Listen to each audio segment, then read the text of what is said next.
నేను Indian markets లో invest చేసి చాలా పెద్ద తప్పు చేశా, సెల్ చేసేస్తా.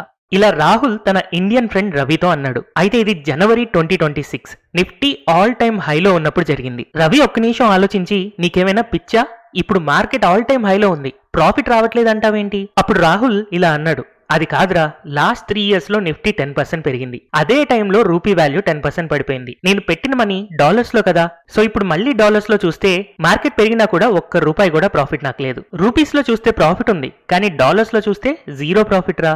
ఇలా చెప్పగానే రవికి అర్థమైంది. ఇప్పుడు మీకు అర్థమైందా ఎఫ్ఐలు లాస్ట్ 1 year నుంచి ఎందుకు సెల్ చేస్తున్నారో? రాహుల్ లాంటి వేల మంది ఫారెన్ ఇన్వెస్టర్స్ సేమ్ క్యాలిక్యులేషన్స్ చేస్తున్నారు. మరి ఎఫ్ఐఐస్ ఎప్పుడు తిరిగి వస్తారు?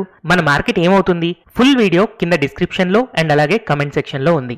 నేను ఇండియన్ మార్కెట్స్ లో ఇన్వెస్ట్ చేసి చాలా పెద్ద తప్పు చేశా, సెల్ చేసేస్తా.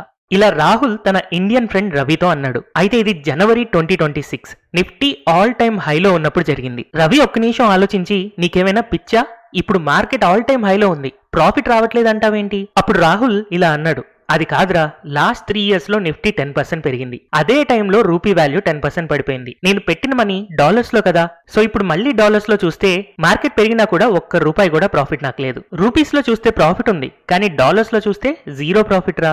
ఇలా చెప్పగానే రవికి అర్థమైంది. ఇప్పుడు మీకు అర్థమైందా ఎఫ్ఐలు లాస్ట్ 1 year నుంచి ఎందుకు సెల్ చేస్తున్నారో? రాహుల్ లాంటి వేల మంది ఫారెన్ ఇన్వెస్టర్స్ సేమ్ క్యాలిక్యులేషన్స్ చేస్తున్నారు. మరి ఎఫ్ఐఐస్ ఎప్పుడు తిరిగి వస్తారు? మన మార్కెట్ ఏమవుతుంది? ఫుల్ వీడియో కింద డిస్క్రిప్షన్ లో అండ్ అలాగే కమెంట్ సెక్షన్ లో ఉంది.